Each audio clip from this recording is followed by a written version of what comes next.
Välkomna till Kungliga Vetenskapsakademin och den här presskonferensen då vi ska presentera årets Nobelpris i kemi. Welcome to the Royal Swedish Academy of Sciences and this press conference when we will announce this year's Nobel Prize in Chemistry. We will keep to our tradition and start in Swedish and then continue the presentation in English. And you are of course welcome to ask questions later on in either of these languages. Jag heter Hans Ellegren och är ständig sekreterare här vid Kungliga Vetenskapsakademin. Till höger om mig sitter professor Johan Åkvist som är ordförande i Nobelkommittén för kemi. Och till vänster om mig sitter professor Olof Ramström, också ledamot av Nobelkommittén för kemi och sakkunnig inom ämnet. My name is Hans Ellegren. I'm the Secretary General of the Royal Swedish Academy of Sciences. And to my right is Professor Johan Åkvist, Chair of the Nobel Committee for Chemistry. And to my left, Professor Olof Ramström, Member of the Nobel Committee in Chemistry and one of the experts in the field. Årets pris handlar om ett funktionellt sätt att bygga molekyler. This year's prize is about an ingenious tool for building molecules.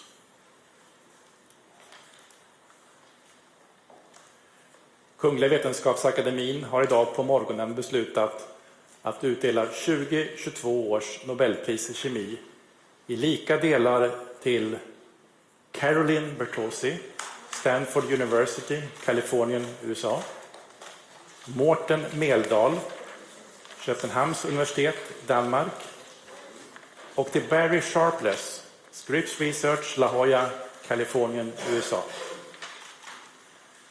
Det tilldelas priset för utveckling av klickkemi och bioortogonal kemi. The Royal Swedish Academy of Sciences has this morning decided to award the 2022 Nobel Prize in Chemistry in equal shares to Caroline Bertozzi, Stanford University, California, USA, Mårten Meldal, University of Copenhagen, Denmark, and to Barry Sharpless, Scripps Research, La Jolla, California, USA. They received the prize for the development of click chemistry and bioorthogonal chemistry. Professor Åkvist will now give us a short summary in English of the prize. Please, Johan. Thank you. Click chemistry is almost like it sounds. It's all about snapping molecules together. Imagine that you could attach small chemical buckles to different types of building blocks. Then you could link these buckles together and produce molecules of greater complexity and variation. This was the basic idea behind click chemistry that Barry Sharpless had about 20 years ago. The problem was to find good chemical buckles. They have to react with each other easily and specifically. Mårten Meldal and Barry Sharpless independently found the first perfect candidates that will easily snap together, and importantly, they won't snap with anything else. This click chemistry can now be used for building drug molecules, polymers, new materials, and many other things. However, there are also other reasons for why one likes to snap molecules together. Imagine that you could attach a shining molecule to biomolecules in a living cell. Then you could follow them in a microscope and see where they are and how they move. This is what Caroline Bertozzi did, but she had to find click reactions that were not toxic to the cells. She called this bioorthogonal chemistry. Chemical reactions that don't interfere with the normal biochemistry of life. This now allows us to attach all kinds of molecules to biological ones, which can be very, very useful. Besides tracking biomolecules, it can also be used for diagnostics, for delivering drug molecules to their targets, and many other applications. So this year's laureates founded the fields of click chemistry and bioorthogonal chemistry. It has led to a revolution in how chemists think about linking molecules together and how to do it in living cells. Thank you. Thank you, Johan. And I'll leave the word to Professor Olof Ramström, who will give a more detailed presentation of the prize. Please, Olof.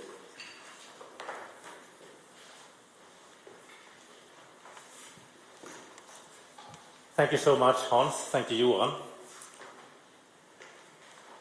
So this year's award is, as Johan just mentioned here, it's about making connections between molecules in a very straightforward, selective, and robust way. This year's award is also about concepts and how concepts combined with very important discoveries really push the boundaries and make enormous impact of science and our society.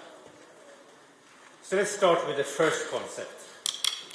Around the turn of the millennium, Barry Sharpless presented a new concept which he called click chemistry.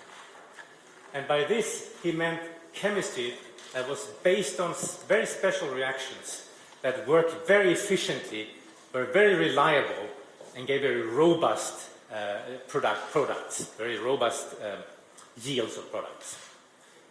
By this type of chemistry, like Johan here said, you would be able to essentially click together two molecular building blocks in a very efficient way, in a very predictive way, and you will get a good amount of product in a very reasonable short time. Now, such reactions were not very common or very difficult to find. But one such reaction was just about to be discovered. And very shortly after this click chemistry concept was introduced, Morten Meldal and his group in Denmark, and very shortly after, Barry Sharpless and his co-workers in the US, they found one such reaction that is really remarkable. This reaction is based on an A-side functionality, as you can see to the upper left here. This is a structure which has 3 nitrogen atoms in a row. And the opposite candidate here, the opposite reactant, as we call it, is an alkyne, as you can see to the right.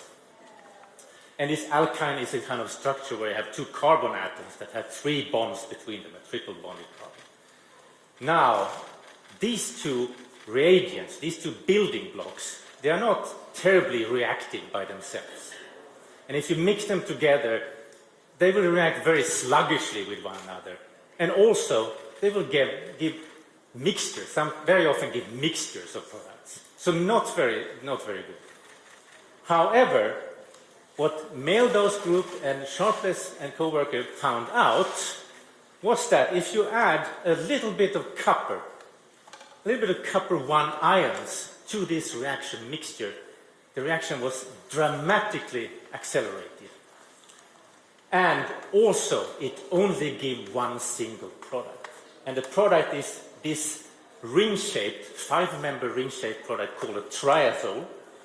And again, this product is also quite unreactive product, quite stable product. And it also has other interesting features that could be of interest. So in a sense, as you can see here, this particular reaction fulfilled the criteria of click chemistry. And now you had a tool where you can easily click together molecules in a very effective way. Immediately upon discovery of this reaction, and this reaction is called, as you can see down here, the copper-catalyzed A-side alkyne cycler addition reaction. Immediately upon its discovery, it gained enormous interest across chemistry and related fields, and immediately spread across all fields. And now, with this reaction, it was now essentially although other reactions have been, so to say, identified and discovered after this one, this particular reaction has almost become synonymous with the click chemistry concept and is also often called the click reaction. And you can say that it's still the crown jewel of click reactions.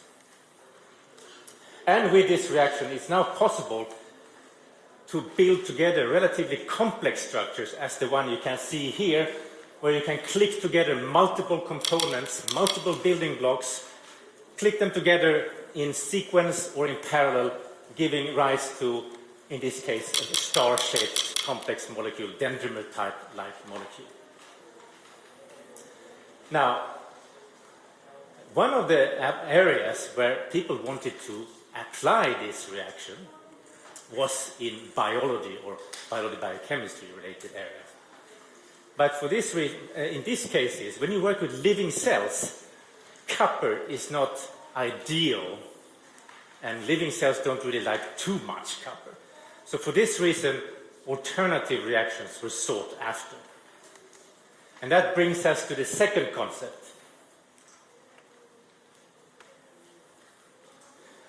Around the same time as the click chemistry concept and these copper-catalyzed click reactions were introduced, Caroline Bertozzi formulated a concept which she called Bioorthogonal chemistry. And by this, she meant chemistry that is based on special reactions that can be performed in living systems, in living cells, in living organisms, without affecting or being affected by the myriad of substances and reactions that occur in such very complex systems. As you can imagine, this is definitely not an easy task. So during the 1990s, Caroline Bertozzi had been trying to work out the chemistry and biology of complex carbohydrate structures, complex sugar structures that are called glycans, and they are often located at the surface of cells, as you can see in this picture. Bertozzi and her group had been identifying chemical reactions that could work in living systems, in living cells. For example, they had identified a way to introduce the A-side functionality in living cells and living systems. And they could do so by a type of metabolic engineering approach, where you have a sugar structure, a carbohydrate structure, which is then functionalized with an A-side moiety. And when you grow cells in the presence of this structure, this can be taken up by the cells, it can go through and be processed by the cell machinery, and finally become incorporated in the glycans that you find at the cell surface, as you can see here. Now, once this fantastic copper-catalyzed click reaction had been discovered, shortly after, Bertozzi could also identify a metal-free alternative. And you can see the alternative here. And this alternative was based on a so-called strained alkyne. As you can see, this is an 8-membered octagonal alkyne, where the alkyne's moiety is actually twisted in a sense that it becomes much more reactive.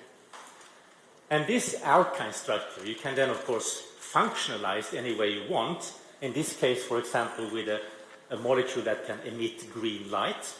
And if you then add this strained alkyne to the cells where you have this A-side functionality, these two components can click together very efficiently, and now you have labeled the glycans at the surface of the cell, and you can study where they are under the microscope. And that's exactly what you can see on the next slide here. Here you see a number of cells, and the blue part here is the cell nuclei that have been labeled blue. And you can see the green, shining green surface of the cells where you actually have those glycan structures. So, these two concepts and the many reactions that have been, so to say, discovered they have really had an enormous impact on science.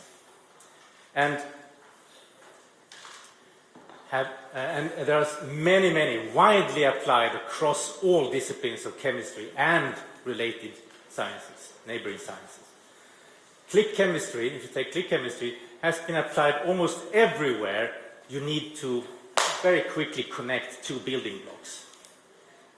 For example, just to give you a few examples, it's been applied to pharmaceutical development, it's been applied to conjugation of various biomolecules, such as, for example, in DNA sequencing.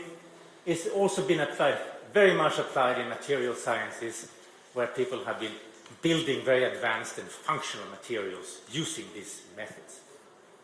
When it comes to the bioorthogonal reactions, these have been heavily used to explore how biomolecules, the fates and the roles of the biomolecules in cells and in organisms.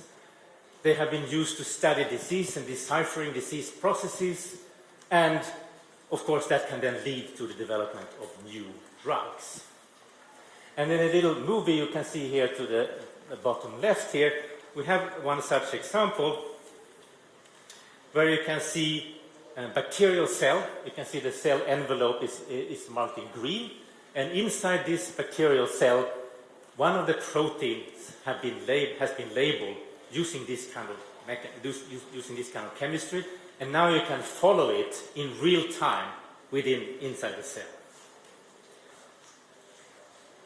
So clearly, these very important accomplishments and these really fantastic discoveries from our three laureates have really made an enormous impact on chemistry and on science in general, and for that it's really been to the greatest benefit of humankind.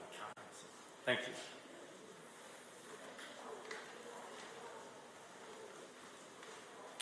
Thank you, Olof. Det sa bara klick, as the Swedish quote often is said. Now we shall see if we have one of the laureates with us. Professor Caroline Bertozzi, are you there? Yes, I'm here. Congratulations for receiving the Nobel Prize in Chemistry. Thank you so much, all of you. I'm absolutely stunned. I'm sitting here and can hardly breathe. I understand. It's the middle of the night for you. Was it a shock to obtain this call in the middle of the night? Yes, that's an understatement. I'm still not entirely positive that it's real, but it's getting realer by the minute. Yeah, it will probably be a long night for you today, I guess. We shall see if we have some questions here. I'm sitting in the session hall of the Royal Swedish Academy of Sciences, and we have many interested journalists here, both from the international press as well as from Swedish press. Are you ready to take some questions? Absolutely. Hello, everyone. Okay. SVT? Good morning. Congratulations. This is Swedish television. Thomas von Heine. We heard something about applications from your work. Could you say something? Could you add something to that? What, in your mind, the most interesting applications? Absolutely. To my mind, the two types of applications that I think are really making a lot of impact are, first of all, the use of bioorthogonal chemistry as a biological discovery tool to discover new kinds of biomolecules that we didn't even know existed because we have a new way to look at them. And then the other important area of impact is in medicine, and in particular for drug delivery, which is doing chemistry inside human patients to make sure that drugs go to the right place and stay away from the wrong place. Okay, I think first we had a question here somewhere. Congratulations, I'm Annelie Negner-Arn, Swedish TV4. I wonder if your click technique was involved when we were developing the antibody test of COVID-19? That's a great question. We did some research in my lab around not so much diagnostic tests, but development of potential therapeutics to treat acute COVID-19. And we did use click chemistry and bioorthogonal chemistry in putting together some drug prototypes. Okay. Question in the back there. David Keaton from the Associated Press. First of all, when we look at click chemistry today in 2022, what are the areas of new developments that you're the most excited about, the new discoveries? And if you could maybe explain in layman's terms what this really means to chemistry. Thank you for a great question. I think the field of bioorthogonal and click chemistry is still, I think, in its early phases. We have a handful of incredible reactions like the ones that Professors Sharpe and Meldahl developed. But it's really just a handful, and I think there's probably many new reactions to be discovered and invented. So that's an important frontier, is inventing new chemistry. And then in terms of applications, again, I think applications in the biotech industry, the pharmaceutical industry, and the development of new ways of treating diseases and diagnosing diseases, I think that these are areas that will be very strongly impacted by click chemistry, as they already have been. Okay, question here, please. Congratulations, Professor. Click chemistry is a very effective and useful method for building molecules. So my question is it easy to scale up the reaction? Yes. In fact, I think that's one of the most elegant features of click chemistry reactions, is the fact that they're so simple and they're so highly selective that the yields tend to be very high with very little impurities, and that makes them very nicely scalable. And in fact, click chemistry reactions are already being performed at manufacturing scales in the pharmaceutical industry. Okay, we have time for more questions.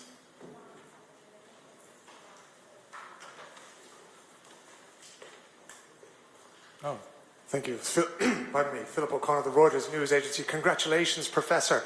I'd like to ask you, was there a specific question that you were seeking an answer to when you set off down this path? And did you find the answer, or did you get answers to different questions in your research? This is a great question, and the answer is yes and yes. And just to give you a little bit more detail, what set us down the path of developing bioorthogonal chemistry was an interest in being able to visualize molecules on cells that no one had been able to see before. And those molecules for us were the glycan. And once we figured out how to visualize the glycan using those chemistries, we learned all kinds of interesting things about the functions of glycans that coat the surfaces of cells. And what we learned led to the development of a new idea for cancer immune therapy, and at the same time also led to the discovery of a new kind of biomolecule called glycoRNA that had never been seen before. Does that answer your question? Yes, thank you. One more question here. And this is David Keaton again from Associated Press. Obviously, this prize comes with an incredible notoriety and also prize money. What do you think this notoriety will bring and this prestige will bring to this area of science, to yourself, and then obviously, what do you hoping to do with this, the prize money that comes with this? I can answer your questions in reverse order. I haven't had enough time to think about the prize money, so I don't know yet. But then to your earlier questions, I think that the attention that a prize like the Nobel Prize brings can be incredibly energized for a scientific field. And I've been very fortunate to work at the interface of chemistry and biology. It's such a rich interface with so much great technology development and fundamental basic science discoveries. And so to the extent that the prize casts a light on chemical biology, I think that's a wonderful thing. I think the other incredible benefit is that it's an opportunity for me to recognize all the work that so many trainees from my lab have done over the last 25 years. And I've been very blessed with an incredible team of graduate students and postdoctoral fellows and undergraduates and staff. And it's an opportunity for me to reflect on how fortunate I have been and to share in the celebration with them. This seems to be the last question from the press for you, Professor Bertozzi. Thank you, and once again, our warmest congratulations for receiving the 2022 Nobel Prize in Chemistry. We look forward to see you here then in Stockholm in December then. Myself as well, and thank you so much. Goodbye, goodbye. Let's move on to see if there are some questions here to the committee about the research or the prize. You have one more here directly. Yes, a question about the comparison between last year's prize and this year's prize. Both dealt with new ways of building molecules. Is that correct? Can we say that there are bridges between these two prizes, or is that not the case? Would you like to? Well, they are separate areas, of course, but you're perfectly right in that it has this ingredient of different new ways of building molecules. Although last year's prize was maybe more a pure organic chemistry prize, as you have heard, this year's prize spans very big application areas in chemistry. So, but it's about building molecules and attaching molecules to each other.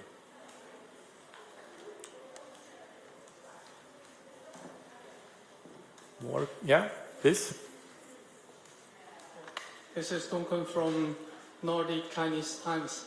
And one question is click chemistry a good method for conducting framework materials like MOF, metal organic frameworks? Olo? Well, that's an interesting question. And actually, I think it has been applied to that particular field as well.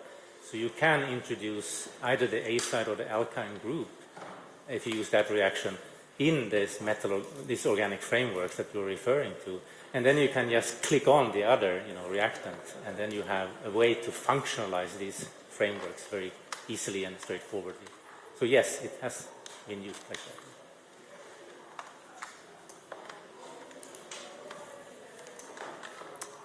Are there any more questions? If not, we say thank you for your interest. We hope to see you back here in the Academy on Monday when we will present this year's Sveriges Riksbank's prize in economic science in memory of Alfred Nobel. Thank you.